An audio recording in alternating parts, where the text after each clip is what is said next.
Everyone. I'm just going to give a couple of minutes for any latecomers to come in, but welcome.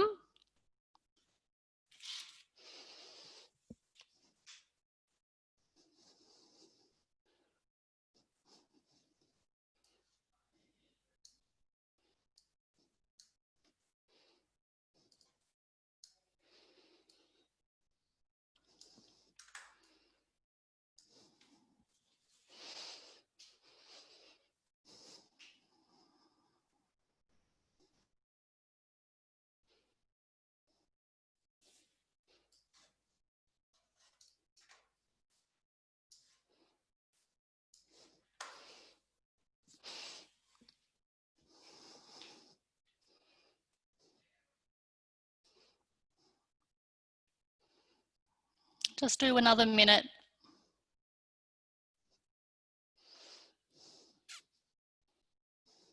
10 o'clock's a very acceptable time to wake up, I guess, but some people still need a coffee. I'm thinking about mine.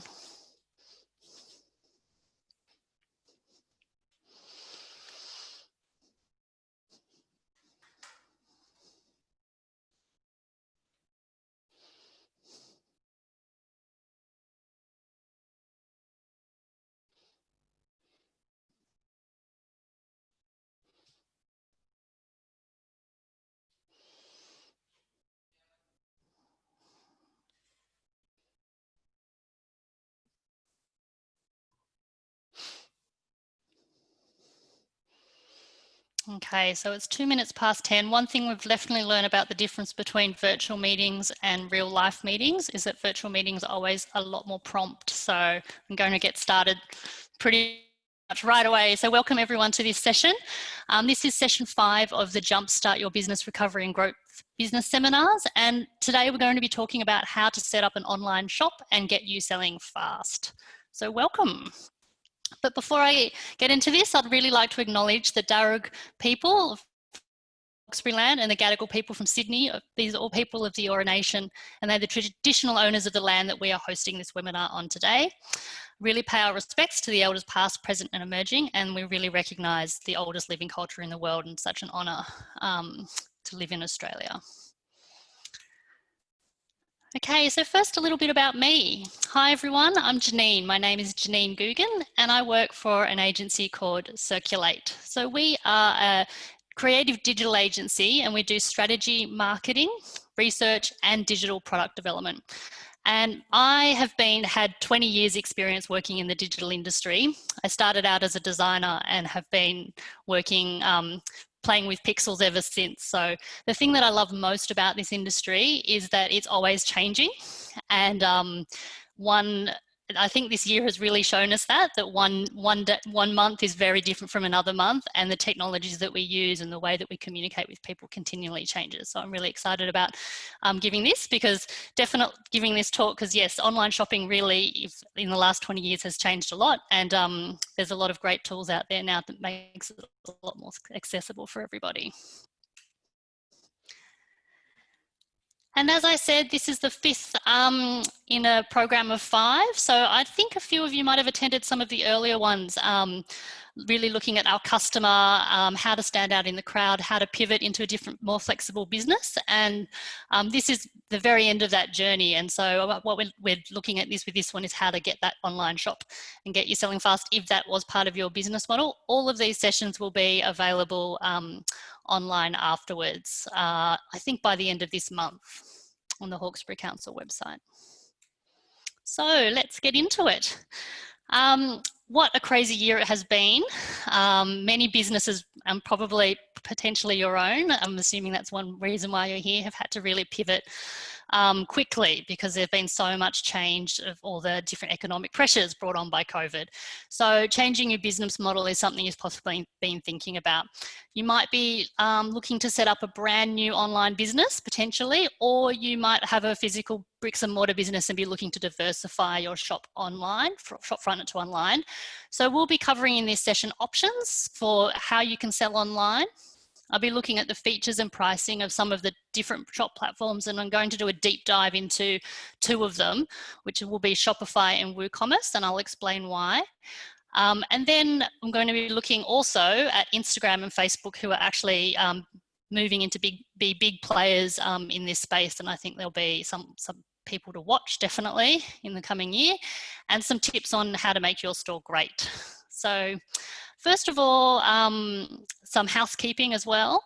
This whole session is being recorded, as I said, and it'll be put on. So turn on your video if you feel comfortable. It does help me see, so I'm not talking just to blank faces, but it's up to you.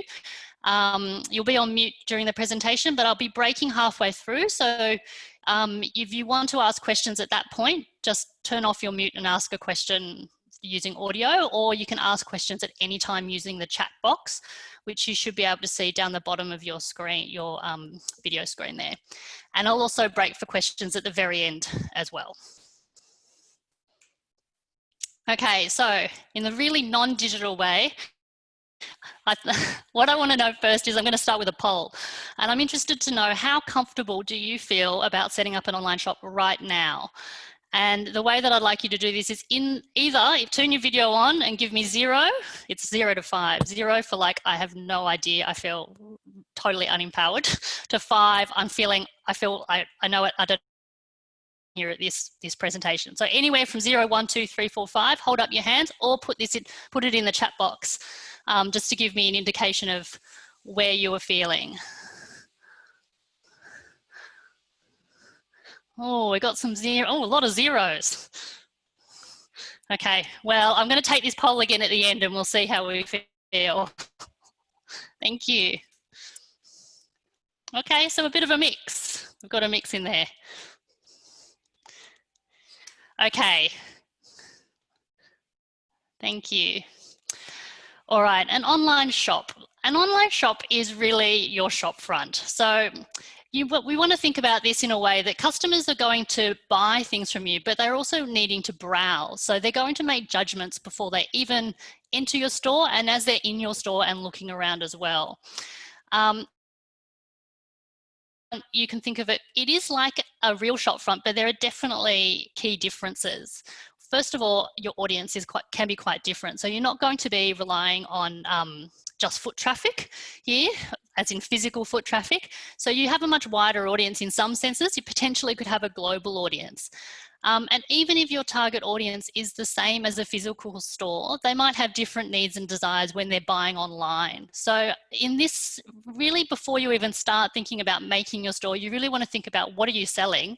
Not just what are you selling right now, but then what can you sell in an online environment that will work? And if anyone attended any of the past sessions, this is the time really to use that, to be thinking about the customer and your business model and what will work in those situations. So I mean, when I look at that, this is an Australian, I think it might be a Museums Victoria photo of that Kodak store. You can imagine, you know, selling reels of film, and then today in a digital online photo store, there's so many of them, but obviously they're not trying to flog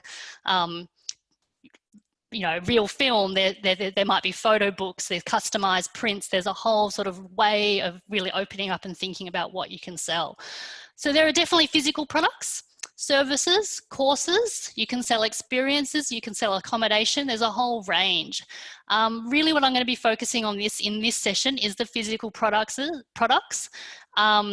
A little bit on the services, but there are actually probably some more other platforms that you can use if you're really wanting to go down the services and course. So it's really more physical products that I'll be focused on, but I do want you to think broadly and think about all the different ways that you can sell for what you can sell. Okay.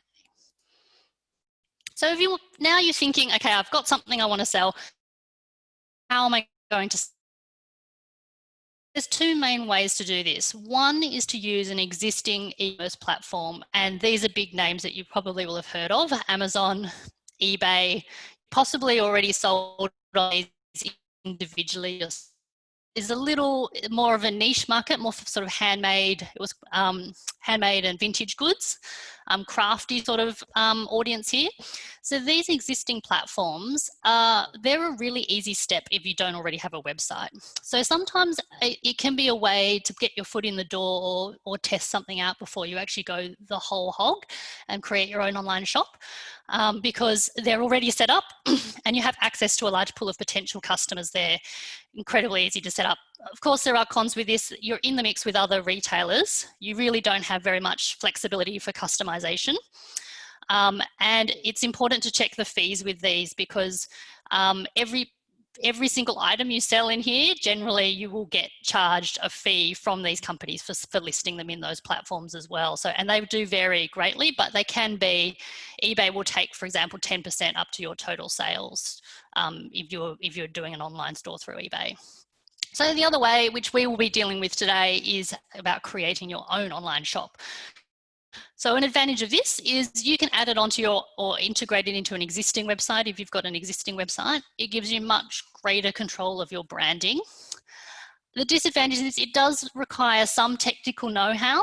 Depending on how detailed you want to get, it doesn't have to be that much. And the other big thing is that you do need to invest in marketing, really, to help people find your shop. So this is not a case of if you build it, they will come. We'll put your shop out there, it will look beautiful, but you will also need to invest and think about that whole customer journey about how you're going to get people to your shop. So the rest of this talk, I'm going to be looking at that second option, how to create your own online shop. But I did just want to list out these options here so you could see that that's not the only way to sell online. So the big question, which shop, which do I use? This looks like a bit of a confusing diagram, but I guess what I would say with this is it actually used to be really complicated to set up an online shop. You definitely needed development help, and often the end result actually didn't look that good either. But the good news now is that there are so many options available, and most of them are really simple and user-friendly. But trying to work out which one of all of these to use, it's a little bit like picking your internet plan or your mobile plan. They sort of all throwing these terms at you. They've got different plans and rates, and some bundle things and some don't. So it's sort of really being able to work out which ones, like how much each one's going to cost and what they offer, can be a bit tricky. But there are some basic principles that they will all follow, and that's what I will want to talk you through today to help you kind of navigate this space. So don't worry, we're going to do things, and then I'm going to get and we can feel confident at the end of this session. Okay, before I get into it, I just want to cover off some web basics, because I know that all this tech language can be a bit confusing, mainly because those services will talk about these names, so you will need to understand what they mean. So first of all, what is your domain name? So your domain name is actually that address that you are typing into your browser. So www.hawkesbury.newsouthwales, that is called your domain name. And it's like your address bar, basically. Your SSL certificate is an extra layer of security that is on your website. And this means that when you can accept sensitive information like credit card numbers, personal information. And it is actually, it didn't used to be so common for websites. It used to be quite common. You would type in HTTP and then the website address, and that there was no security in the exchange.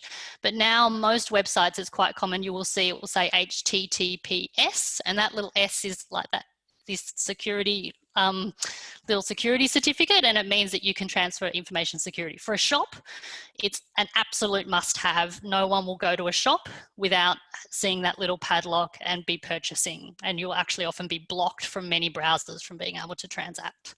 So both those things are important to know. The other one is called web hosting. So this is just the house for all the code for your website. Where does it live? So every website on the internet needs a house, which is here, and then that is connected to the domain name. And these all come at different costs as well. So if you were going to do these individually, web hosting can vary anything from sort of like $9 a month up to $5,000 a month, depending on what type you need. Actually, I'll just go back here. Domain names, you can search and buy domain names. They can also vary from about $15 up to $70 a year. So they're not really expensive, but it's definitely a cost that you have to think about maintaining. And that will also depend on what that appendix is there. So if it's a .com versus a .com.au, sometimes they will have different levels and different rates. An SSL certificate also has a cost. So that's about approximately $70 a year. And that's a certificate to make sure that you can get that security there. And the other big thing to think about is the payment gateway. So this is really how are you going to get paid by your customer. So with this, there is, again, lots of different payment gateways, and the biggest thing to think about is fees with this one. So normally most payment gateways will operate on a transaction fee. So every time someone transacts a little bit, you would normally pay a small transaction fee, somewhere between 2 to 3%, but it's always worth checking exactly what the details are with that, because that can make a big difference and add up. And be sure to consider the domestic fees, but also any international or multi-currency fees there, depending on who your audience is, because they can also add up too. Okay, so now we've got those 4 blocks to think about. Let's have a look at some basic principles. When you're looking at that sort of like all those logos and thinking which one shall I pick, these are some of the principles that are really important to always keep in mind. So number 1 always is how much does it cost? But really this is about what does the price include? So look past what just the monthly rate might be and look, does it include the domain name, for example, the SSL certificate, the hosting, all that stuff we talked about. Most of the packages that I talked to you there before, showed you there before, actually bundle those all up together. So you might pay a monthly fee, but that will include you a domain name, an SSL certificate, and hosting as well, and they might have their own payment gateway included too, whereas others might only offer one or another. The other one is what skills will you need to set it up? Again, most of them will need a decent level of sort of semi-tech know-how, I guess, like if you know how to organize a basic system where you can use a content management system, that sort of level, or some might even need a developer. Third is, do you like the templates that are available? So this is really what is your shop going to look like. Most of them will come with a template style, which you can then customize. And so it's really easy to have a look at the templates and work out, do you like the ones that are there? And then another big one is, how will it work with what I already have? So have you already got a website? Have you already got a payment gateway for your existing shop, and you want to make sure that as you're expanding into this, it will also take that same payment gateway? So definitely think about that. And can I scale up? That's obviously in the good version. You're thinking, yes, okay, I'm imagining this for me now, but if I really want to expand my markets, or I'm going to be expecting a larger volume, is this going to be okay? I want to scale my marketing activities. Can I do that? And also, can you scale down so that you don't end up in a situation where you might be paying a lot of fees for integrations that you don't need? So we always want to keep these principles in mind as we think about those shops. And now what I'm going to do is sort of do a deep dive into a couple of these so you can see how it plays out. So the first one I'm going to be looking at is Shopify. And Shopify it's really one of the kings of e-commerce at the moment. And this is mainly because it's made the whole process quite really simple for small business owners and medium-sized businesses as well to get involved. It's fully hosted, so there aren't any maintenance costs. All those things I talked about with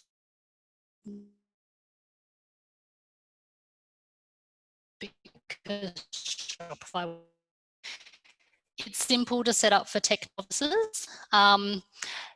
You can use your own domain name, and I would probably actually suggest, out of all the options, it will pay to invest in having your own shop, your own domain name. So some of these versions, they will give you a domain name, but it might be something like Shopify, like, you know, by whatever your brand might be, .shopify.com.au, .shop.au.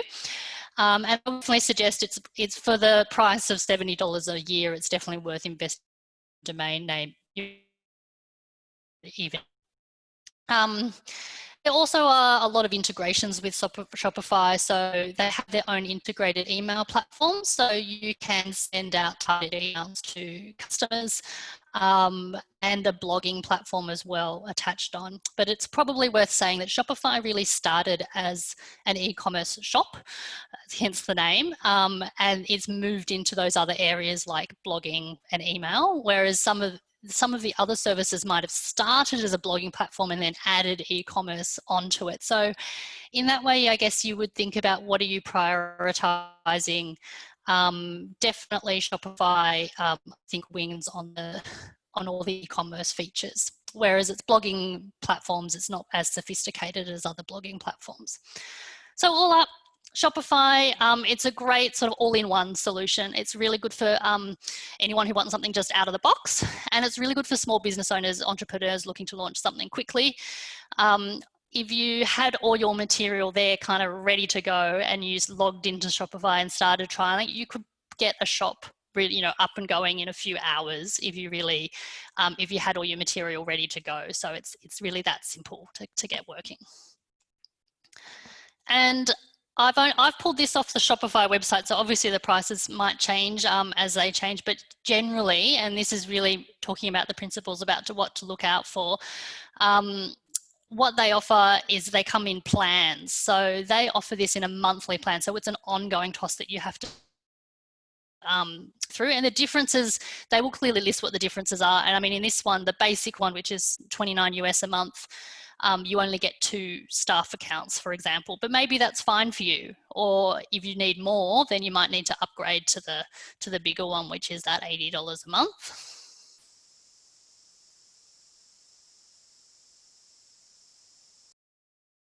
On those tables and looking, the payment structures is also really out for. So Shopify will accept a really, really big broad range of any third-party payment gateways, but they also have their own payment gateway sort of inbuilt in there, and you can see what their rates are there for Australian credit card rates. There's a percentage plus that 30 cents. That seems to be somewhere between that 2 to 3%, seems to be pretty standard across all of the shops. But definitely one of the advantages with this one, I guess, is that it's Shopify's all in one. So you don't have to go somewhere separate, set up your payment gateway there and then integrate it. You could just use the Shopify payment if you wanted. Okay, so Shopify works with themes, which is how most of the stores work. So this is another cost that you would want to think of, but keep in mind when you're deciding which one to go through. And themes are really just like templates to work out what your shop front is going to look like. There's actually there's over 70 different themes in Shopify, and you can just browse through them. It's very, very simple. You can see on the sides, it's what's good for single products, big, medium-sized products or large products. And so there's a lot that are free, but some do incur a cost. So for example, you can see here, we have this theme here, which is a free one. However, a couple of these other ones are $180. These are 180 US dollars. That's a one-off fee that you would pay to purchase that theme, and then you would be able to style that theme to suit you. The theme itself generally is how the layout is, but obviously the images, you would be putting in all your own images. You often within a theme also have the flexibility to change things like colors and fonts as well. So when you're looking at the themes, just keep that in mind, because if you already have a strong brand font, but you like the layouts here, that's how you can customize them a little bit to work for you. Okay, and let's I just wanted to show you a few examples of how Shopify's been used in real life, I guess.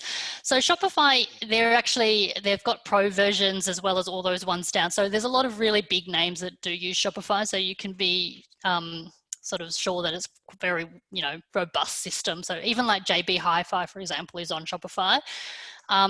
This Who Gives a Crap, which is a subscription toilet paper company, and who've actually done very, very well over this past year, also on Shopify. This is a brand, this is a website that we just launched, and one reason I wanted to show this was just to show how you can also integrate video into your shop. So in this example here, there's like a big hero video at the top of the screen. So for you know, really kind of big luxury items as well, video can be used to support the shop. So you can get a very beautiful shop in Shopify.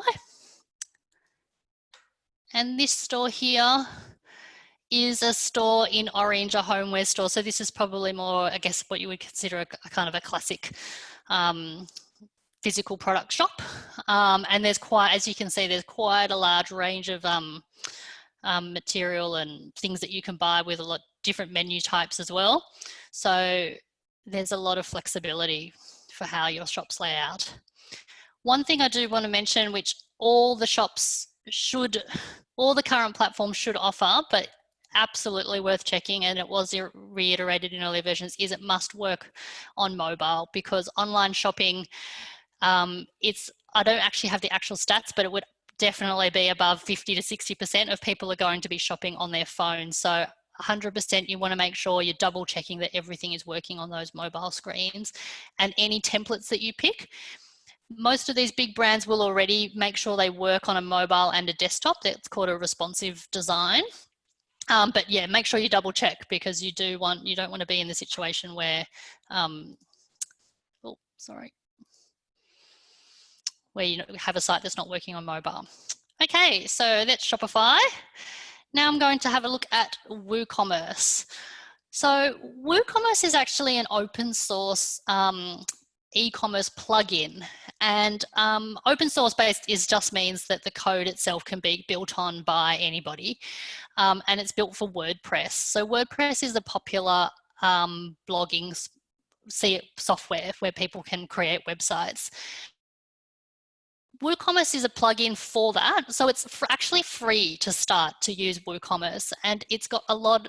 Its big advantage really is that it's got great integration with WordPress, because that's what it's a plugin for WordPress. So if you already have a site and you've got a site in WordPress, which is quite a large number of people, then it's really great for you, because if you're deciding, okay, now I want to sell products, it's probably the fastest way for you to get moving to add products to your existing site. There are lots of extensions available, but they do come at a cost. So this is the thing to watch out with WooCommerce. It is free at first, definitely, and but the fees can actually add up over time. So it's worth getting out a calculator for this one and just sort of doing a comparison to make sure that's going to be good for you in the long term. Because it is just a plugin, those things that I was talking about before, which was like the hosting and the domain name, you will have to pay for them separately. So you basically have to set up your website first, pay for your hosting, get your domain name, and then you can get this free bit, and then WordPress. The extensions that I talked about are things like Google Ads. You can put chat features in, but all of these will incur a cost. WooCommerce also, similar to Shopify, I'll just go back to this one, they also have the same sort of payment system that Shopify do. So you can either integrate a third-party payment system, or you can use their own payment system, and their prices are about the same. It's 2.9% plus the 30 cents per transaction.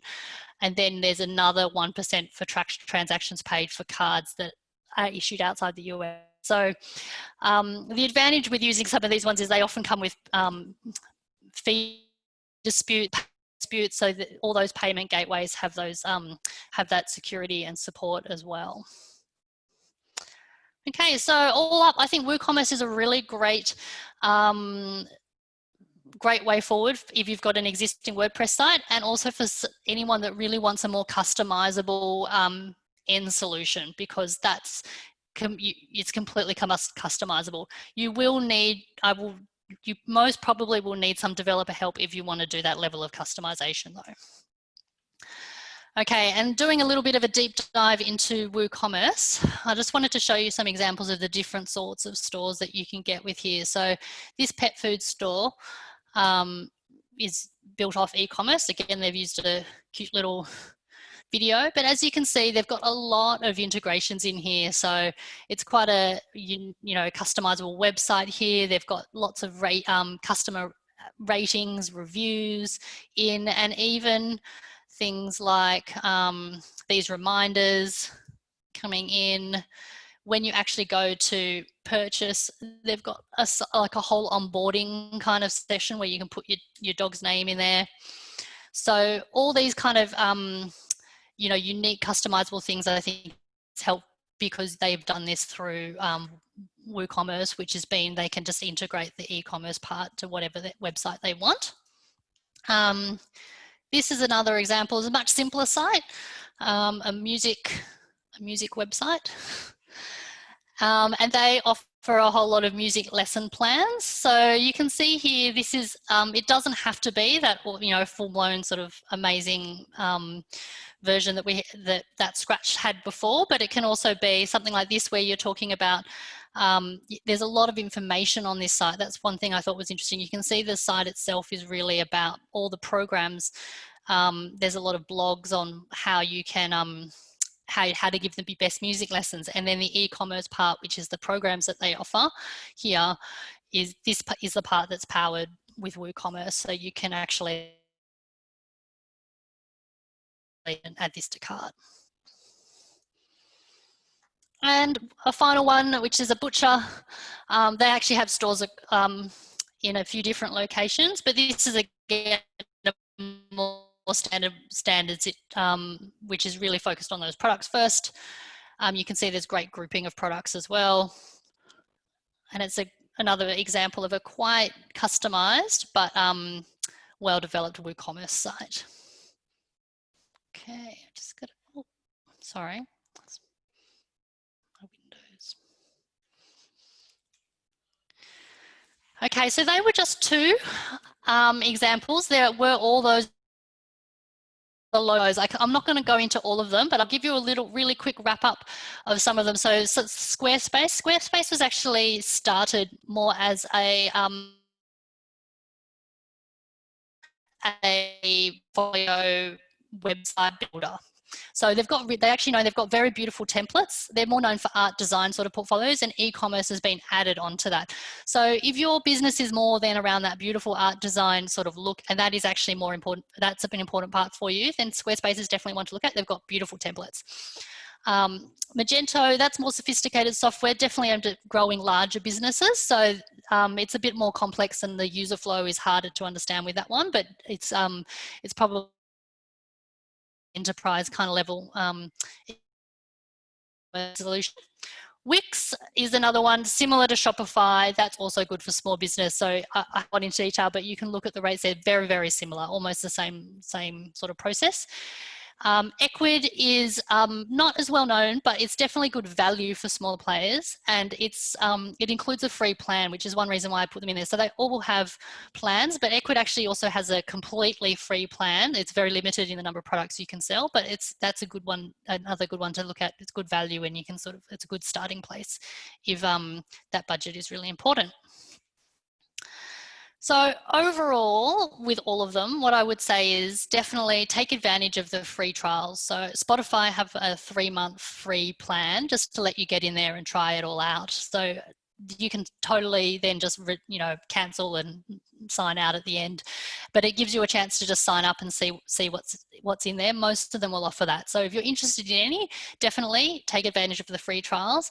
And the other one to mention is the user support features of the platform. So some of the companies like Shopify, Wix will have their own support teams. That thing to note about WooCommerce, actually, because it's open source, they don't have their own like custom service reps.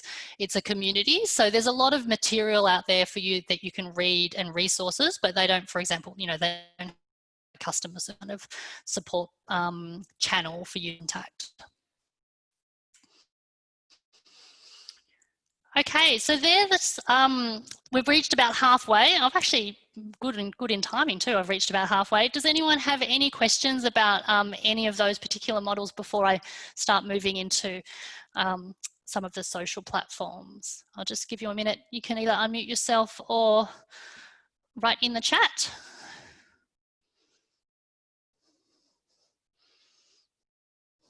I'm not seeing anything.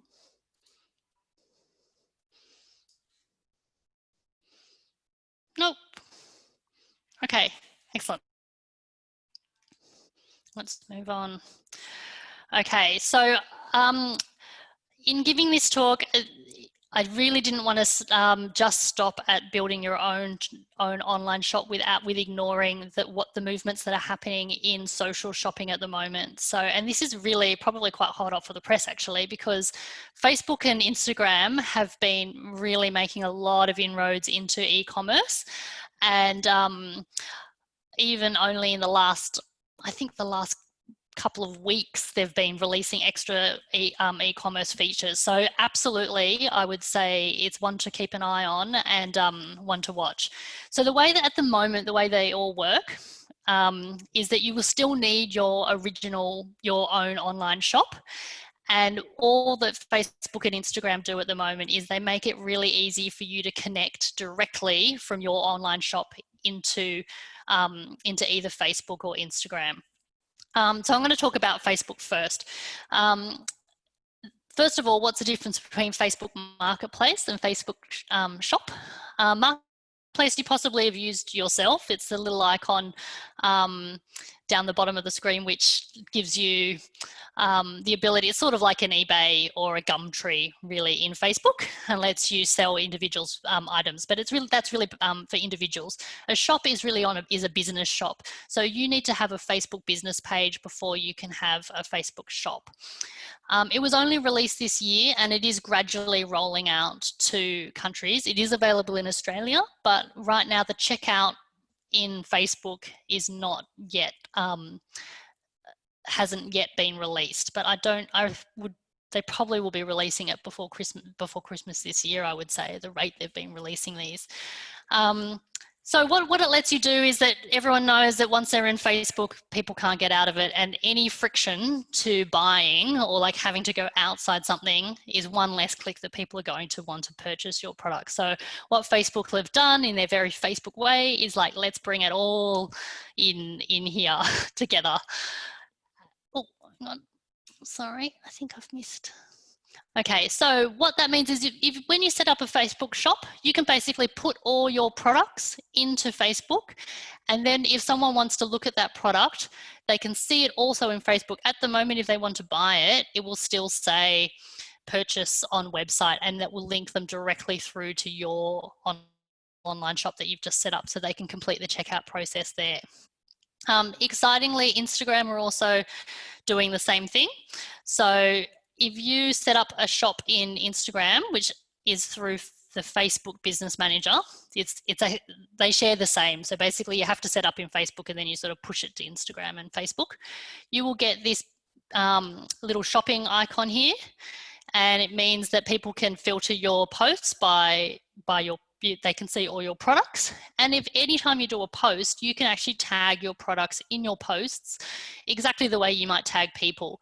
And if you do that, you can see in the little square, you will actually get a little shopping bag there, so people will know that it's something they can buy. And definitely one of the things that's been hard with Instagram is it's very hard to put links in, and you'll often see on Instagram posts people saying bio, and then people have to go back to the bio, and then you can only have that one link. This really gets around that, so you can see you can link directly into those different items. The other thing would be that it's if you click on the search filter, people can also choose to filter by shop. So if you do this, set up this shop, what you're doing is really reaching people with that high purchase intent. Anyone who's going to be searching and then clicking on shop, they're already sitting there with their wallets ready pretty much. So you're definitely getting your audience down to your high intent audience. So here's another example of a shop here on Instagram where you can see, instead of having to go out right from the beginning, you've got shopping in here, you've got all your items available, people can tag them, they can like them. And then finally though, at the moment, you still have to view them on the website. It is worth saying that I think it has possibly only been in the last couple of weeks that the checkout function through Instagram is also happening within Australia. So this is why I'm saying it's changing, changing it pretty much daily, and will be interesting to see what it's like before the end of the year. Okay, so that's Instagram and Facebook. It's really important to keep your eyes on them, but you will need to set up your own online shop first. Okay, I just want to play a little game. I want you to have a look at this candle. And I hope you can read I'll read it out just in case you can't read it there, but it's the Vanilla Bean Woodwick jar candle. Relax with a... And I just want you to imagine, compare this candle to say this candle. Smells just like a freshly brewed pot of coffee, have the caffeine hit without actually having to drink it, the perfect pick-me-up scent, and one of my absolute favorites. So they're both candles, but, and I'm not sure about you, maybe put it in the chat if you want to, but I know I would be picking that second candle out of those two candles, obviously thinking about the price as well. And there's a few reasons for that, images and copy, and that's what we're going to get into next, is really looking at how you can really get your images and copy to make your shop work, because it will make such a difference. So first of all, visuals really, really matter. It really pays to invest in good imagery. It's probably, out of everything, I would say, you know, if you want to pay a professional to do something, pay one to get great imagery, get some great lighting with natural lighting so that you can show the real colors. There's nothing more disappointing than when you buy something and the colors don't match what you think the color was going to be. If you are taking photos of something small, or anything where size is important, it can be really good to put it with other context just to make those dimensions apparent. So you can see here this bottle, because of the flowers and the bowl, you get more of a sense of how big it was. It's the same idea with that candle, because she's holding the candle, you really know how big it is, as opposed to this image sitting there on, you just really don't have any sense of that. So visuals, I can't emphasize enough. Please get good visuals. It's probably the #1 thing. Even with all those themes that I was talking about before, there are so many different themes for the different shops. You will probably almost be able to put them in any of those themes and it will work. So you've got to start with a good core. Okay, next, copy. So you need to write product descriptions for all your products, and you should be always thinking about them. They really need to inform, but they also need to persuade. And there's a lot of different ways to do this. So I've just put some things to think about when you're writing your product description. So I would definitely be talking up local or distinctive features of any of your products. So emphasizing anything local. People are very keen and willing to support local brands at the moment. And so this is a really big advantage if you can emphasize that in any of your products. Google Trends is also a really helpful tool sometimes to help you think about naming and describing items. So even sometimes you might have a particular product like that candle, but knowing what people are searching for when they're looking for candles, like, is it scented candles? Is it relaxing candles? What is it? Google Trends is I'm not sure whether anyone's ever used Google Trends, but it's a free service. Basically, if you search Google Trends, you can see, and then you basically you can type in phrases and it will tell you how that's trending over time, and then also what are related terms that other people are using. So definitely it's a useful tool just to help you name and describe items. Dimensions are really important. I talked about being able to show that in the image, but when you're writing your product description, it's also really worth even just really clearly stating it. You really don't want people to be disappointed when they thought they were getting something this big and it's actually only this big. And when you're writing your product description, always an easy way to do it is think about speaking to one person in a way that addresses their pains and desires. So you want to describe what it is, but in a way that's going to really help them. So this is about connecting features with benefits, really, or features with something that's going to alleviate their pains. So a feature in this sense, like, for example, it might be a 60 gigabyte memory card is the feature, or you've got reinforced stitching. That's actually what the feature is. But when you write a product description, think about how does that actually help the user? So the benefit might be, like, for that 60 gigabyte card, like, never worry about running out of memory space. reinforced stitching could be, you know, this is like, you can wear this for years, time and time again, or like durably constructed, and you'll never have to worry about getting these fixed. So connecting the features, don't just list the features, say how it's going to benefit your users. And then try and create some sense of urgency with it as well, or limited value, because most people will put items in a shopping cart, but the majority of people will not actually then click to buy. So you're really trying to push people over that line, and any sense of urgency would be, can help. So limited offers for things, it's sort of like a one-off. Some shops will also give you some of these features in the shop themselves. So for example, if you've got a limited amount of stock, you can emphasize that. So it can say, you know, only one remaining, or there are ways to do that also through the shop as well. And a little tip I also think is, don't be afraid to change descriptions and also be topical.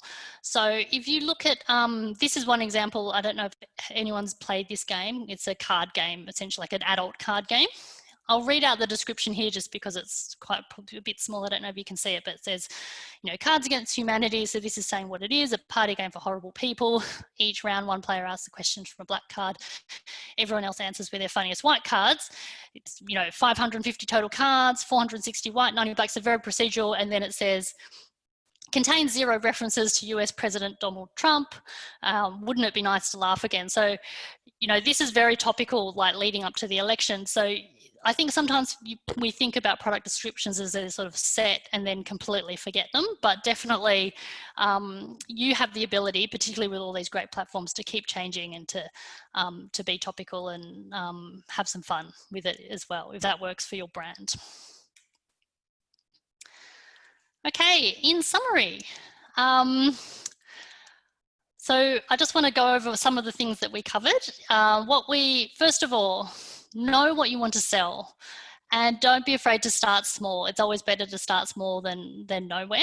And there's lots of different ways, the free trials, some of those small platforms that have free plans are a good way to start small.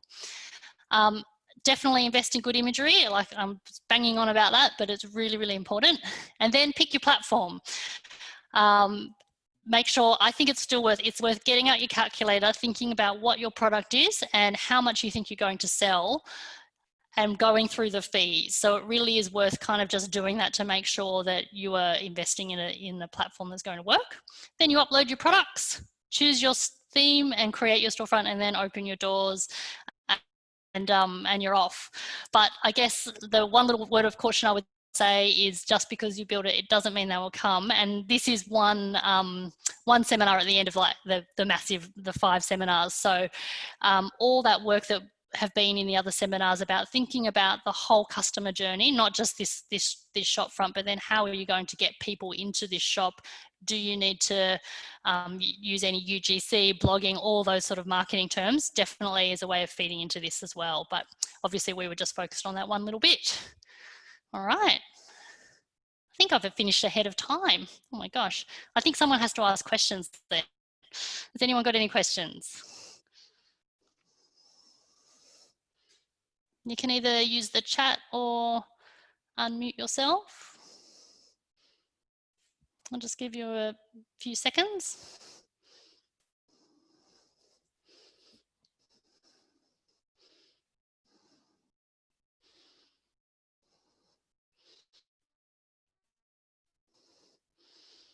Now I'm going to ask the poll again. So if you want to up your answers and you have, oh, good, there are some questions. Okay. Are there some types of products that work better or worse online? Yes, definitely. There would be some types of products that work better or worse online. I think the way, generally it's a tricky one. I mean, there's a broad range of products in the product spectrum that you can purchase, that you can buy online, as I was saying before. If we're talking physical products, I think a lot of them that will be working now is like, imagine people are at home sitting on their couch, what sorts of things are they going to be easy to buy in that situation are going to be the ones that are working online at the moment. I think the other advantage of Line is definitely that you have that like a wider footprint, so you can reach a broader range of people. So it doesn't have to just be the people that are kind of coming straight in through the door. But that said, there's I think there are so many different types of products that it really, you want to think of something that's going to align with your business first, and always think about the customer first. I'm loving all these questions. Paul, any advice on what makes a great shop front that converts to sales? I think this goes back to the principles of the customer, and it depends on what you're selling. So first of all, you want to make it as frictionless as possible to actually purchase the product.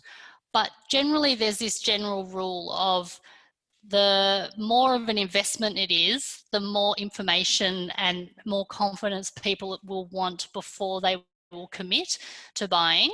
So you want to make the most frictionless, beautiful looking journey for someone to be able to click through and purchase, but you need to provide enough information. So if you land on a website and it's basically just like buy this right now, sale, if it's depending on what product it is, that could actually be a big turn off if it's something that people want to make a more considered decision about. So I think number one is it's got to be frictionless, but two, again, visuals. I think 100% you've got to think about what the visuals are and what's the message that you're trying to create. Is there a max price point? No. I mean, this is an interesting one. Actually, the craft whiskey shop that I just showed you before, selling whiskey for thousands and thousands of pounds for a bottle of one whiskey. So you can choose a ridiculously high price point if that is going to be if that suits your brand. However, in saying that, you really have to set the journey up right for people to be willing to make that transaction. So there's probably, in that situation where if it's thousands, your website it's probably not the only way people are going to be thinking about buying your product and then be converting. They're more likely to have seen it in branding somewhere else, possibly been to an exclusive event to talk to it, and then they've come through to your website, and that's kind of the final journey for some of those big purchases. For your smaller purchase, like those candles, for example, that is definitely much more of a situation where someone might have seen something on a social ad, will come through or be searching, and then be happy to sort of depart, with $45, $50 without knowing more. So there's no max price point, but the higher your price point is, the more work you need to think about in terms of the customer journey to get there and the branding around it to make people feel comfortable with purchasing that amount. How much design do you need to customize a template? Most of the templates are really simple. So they're like a drag and drop interface, basically.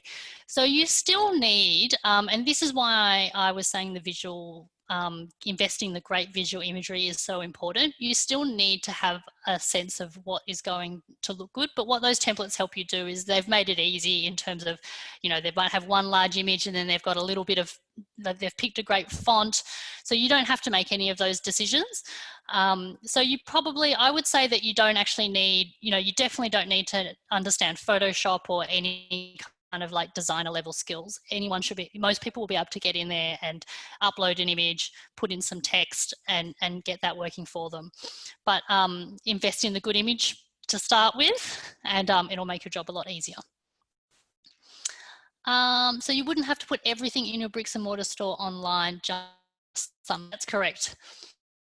You don't have to put everything in. So your online store could include everything, but it doesn't have to. And I would definitely be thinking, what are people most likely wanting to buy online? I wouldn't be necessarily trying to just completely recreate my bricks and mortar store online. I would be thinking about what works best in that online experience, knowing that it's like one of those symbiotic relationships. People might also still come into your store and then, transition through to the your online store to buy. So it has to make sense in that, but you definitely do not need to have all of your catalogue in both. I hope that answered some of the questions. Does anyone have any other ones? No more questions? Okay, well, we've also got, oh, I thought I had my last poll. I'm going to go my last poll and then I'll come back here.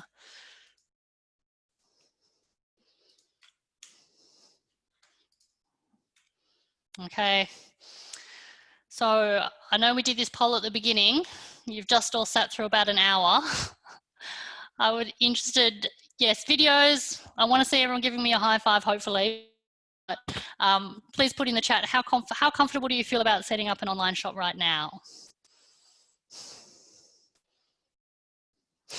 Ah, we moved some people up the scale. That's great, Kylie.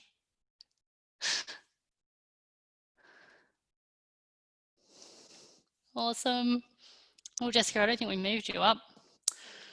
Let's see, up to a 2. Great. It is an ongoing thing, definitely. And I think what will make you feel most comfortable is sign up for a trial and get in there and try it out, because there's nothing like doing to, it's a really easy, quick way to just get your head around what's involved.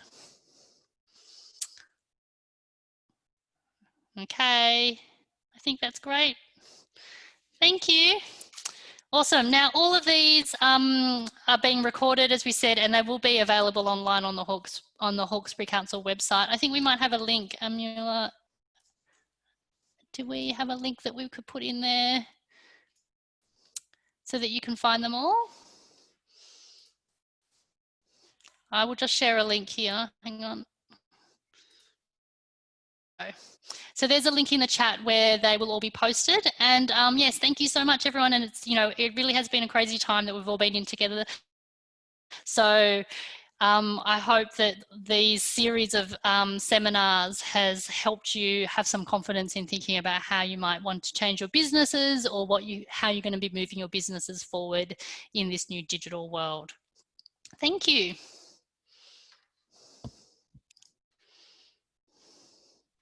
Okay. Oh, we're at the end.